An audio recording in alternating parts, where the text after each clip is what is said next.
Hello दोस्तों। मैं प्रत्यक्षा। शायद आप लोगों में से कुछ लोगों ने मुझे कभी पढ़ा होगा या मुझे जानते होंगे, पर ऐसे बहुत से लोग होंगे जो मेरे बारे में कुछ नहीं जानते और मेरा लिखा कुछ नहीं पढ़ा।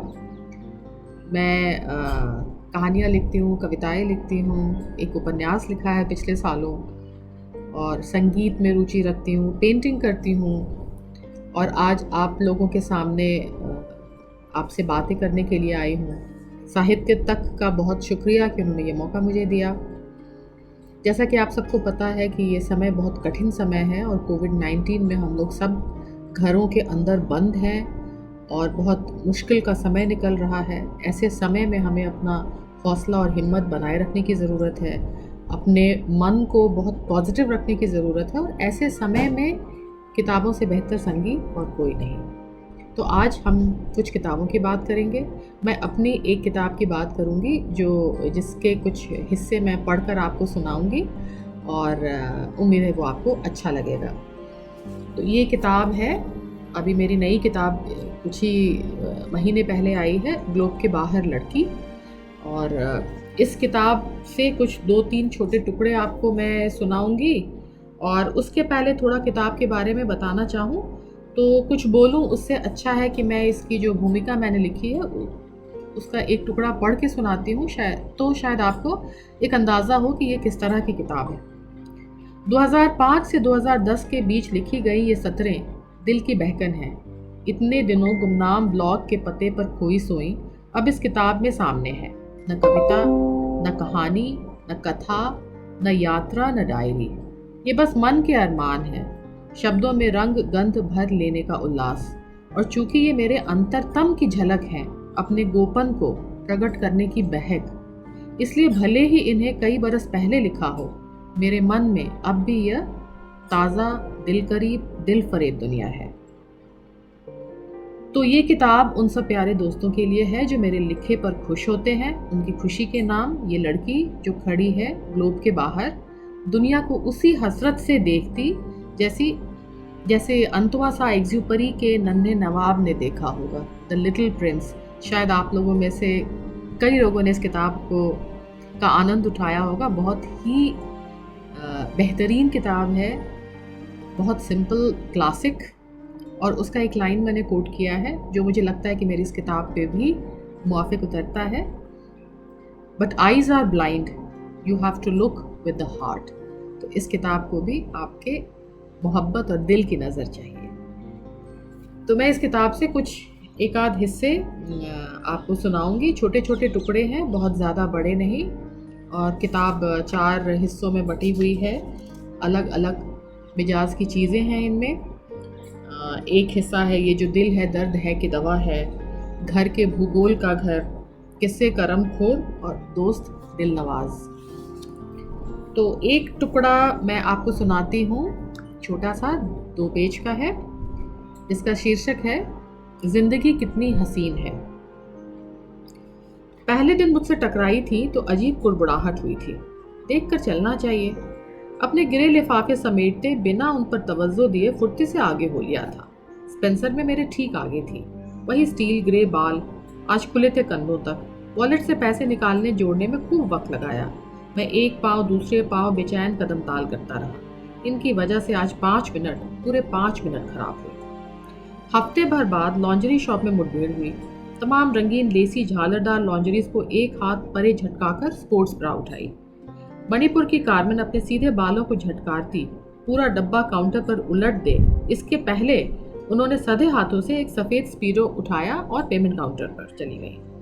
मैं कुछ देर कारमेन से बदकही करता रहा, उसके सीधे भूरे बालों को और चिकने पीले गालों के कंट्रास्ट में मस्करा वाली पलकों की तारीफ करता रहा। कारमेन ब्लश करती रही, जबकि यह हमारा पुराना खेल था। मदाम के लिए सेक्सी ब्लैक निकालूं? उसने मुझे छेड़ा। कारमेन को पता था कि मदाम ब्लैक नहीं पहनती। पहले मदाम इस शॉप में अकेली आती, फिर मैं भी साथ साथ। सोचता कभी अकेले आ जाऊं तो निकाल बाहर करेंगी क्या ये सब छोकरियां मुझे?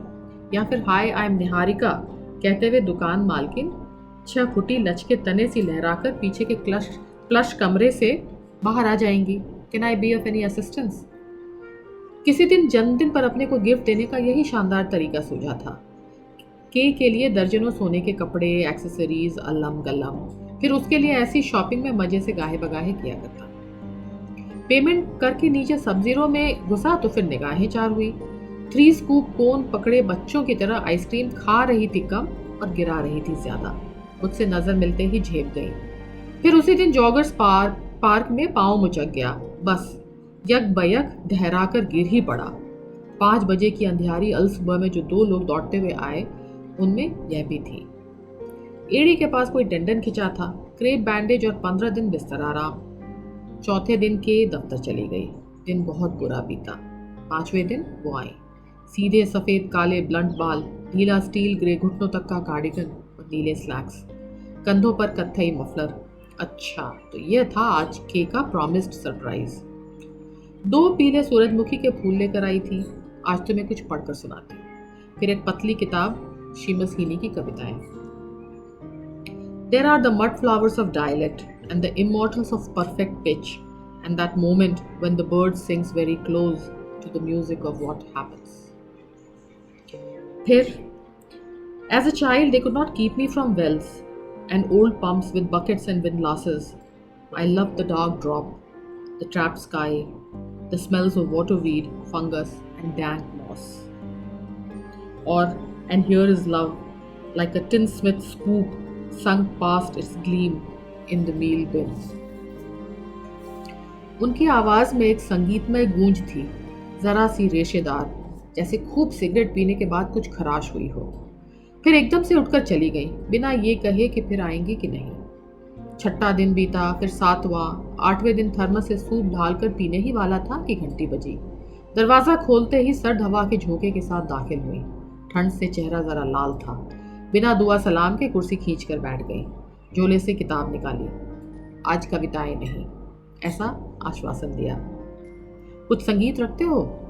मेरे स्टीरियो डेक की तरफ इशारा करने पर चुपचाप उठी, शुबर्ट की आवमारियां लगाई और फिर अपनी किताब में मगन हो गई। अरे ये कैसी अजीब औरत है, मैं सोचता रहा। कुछ लेंगी? मैंने अनचाहे भी औपचारिकता निभाई। नहीं, ठीक है। फिर डूब गई किताब में।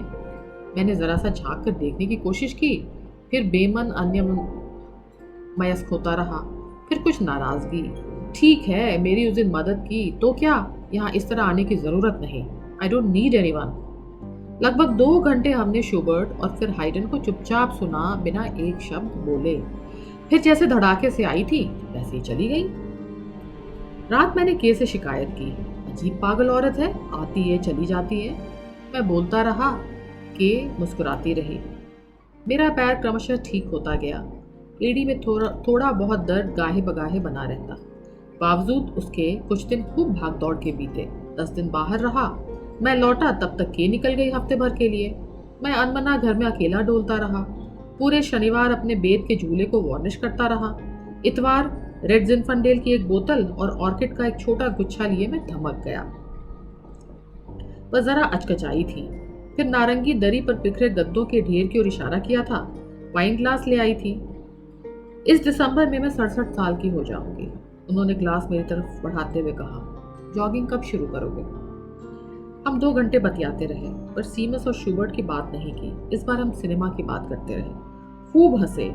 शायद वाइन का भी कुछ खुमार था। जिंदगी कितनी हसीन है, नहीं? उनका चेहरा, थोड़ी सी झुर्रियों भरा चेहरा, एक खूबसूरती से दमक रहा था। वाकई के ने मुझे कभी बताया था कुछ दिनों पहले, अकेली रहती हैं, पति नहीं रहे, बेटे के पास यूएस गई थी। पहुंची ही थी कि खबर मिली कि किसी हाईवे एक्सीडेंट का शिकार हुआ। फिर दोस्त अहबाब पर निपट अजाना शहर और तोड़ देने वाला व्याकुल दुख, इसका और छोर कूल किनारा नहीं। लौट आई। अकेली रहती हैं, बिल्कुल अकेली। कितनी बहादुर, कितनी हिम्मत, कैसी दिलेरी। This is life. Bloody unjust but beautiful. This is life. तो ये एक टुकड़ा था और एक छोटा सा टुकड़ा और सुनाऊंगी आपको। इस टुकड़े का शीर्षक है बाथटब, आदमी और कनकोजर। ओह, कैसी भटियारी जिंदगी है। सड़क की धूल भरी गर्द फाख्ता सोचता है आदमी। एक लाइन से एक तल्ला दुकानें, माँ Ambe tent house, snow white laundry, Mahavir भोजनालय का शुद्ध शाकाहारी भोजन, साई फोटोकॉपियर, मित्तल केमिकल से लेकर गुड्डू पप्पी दी गड्डी और बुरी नज़र वाले तेरा मुंह काला और नींबू मिर्ची का टोटका। कैसी प्रेडिक्टेबल जिंदगी है। कोलू का बैल हुए सब, इक्के का घोड़ा जिसकी आंखों पर काली पट्टी जिससे सिर्फ आगे आगे देखे, आजू बाजू अंधकार शून्य। औरत सिर्फ रंग सोचती है, दिन रात रंग, उठते जागते रंग, इतना कि आंखें थक जाती हैं, फिर खाली स्याह सफ़ेद दिखता है। सोचती है सिर्फ सोच लेने भर से हो जाएगा, हुआ है क्या? फिर भी औरत की छाती हुम हुम करती है। कबाड़ी वाले के टाल पर अंबार है रद्दी का, टूटे फूटे कबाड़ का, और किनारे पड़े एक पुराने इनामल का बाथटब जिसे जोसान ने प्यारी मटिल्डा के लिए खरीदा था सन 1923 में। नीली आंखों वाला जोसान और हरी आंखों वाली मैटी पियानो पर जब बजाती थी, आई वॉन्ट से I will but I want से आई वॉन्ट, तब जोस देखता था कैसे उसे। पर आदमी को क्या पता कौन जोसान कौन मैटी। यहाँ इस छोटे से कस्बे में ईसाइयों के कब्रिस्तान में कैसी जंगली घास उगाई है। बकरियों मेमनों का झुंड टूटी दीवार से कभी कभार अंदर घुस आता है, तब गले बंधी घंटी के रुंझुन में पियानो की आवाज़ ऐसे ही गूंजती है। तब गडरिया टूटी मुंडेर पर बैठकर आसमान तकता है, रुई बादल। उस छोटे से घर के बड़े से आंगन में कोने में खूब सेरेमनी के साथ बाथटब टिकाया जाता है। औरत फिक फिक हंसती है, हाय कौन नहाएगा इसमें, मैं तुम की ये हमारी मुर्गियाँ।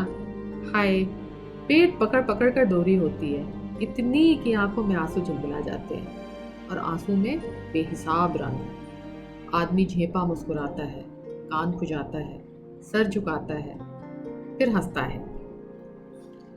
बाथटब के कोने पर बैठ बैठ हंसता है। लाए हैं तुम्हारे लिए, और क्या। इस प्रेडिक्टेबल जिंदगी में कुछ अनप्रेडिक्टेबल कर देने के आह्लाद से भर जाता है आदमी का मन। औरत की हंसी रस भरी है और आंगन का कोना धूप के टुकड़े में झिलमिल करता है। इनामल के बाथटब के नीचे तल से सटा कनगोजर जरा सा और अंदर ठंडे में सरक जाता है। तो दोस्तों, ये 2 टुकड़े मैंने आपको अपनी नई किताब ग्लोब के बाहर लड़की से सुनाया। ये जो कवर है, ये मछलियों वाला कवर, ये मेरी एक पेंटिंग है, और किताब के अंदर बहुत सारे स्केचेस हैं।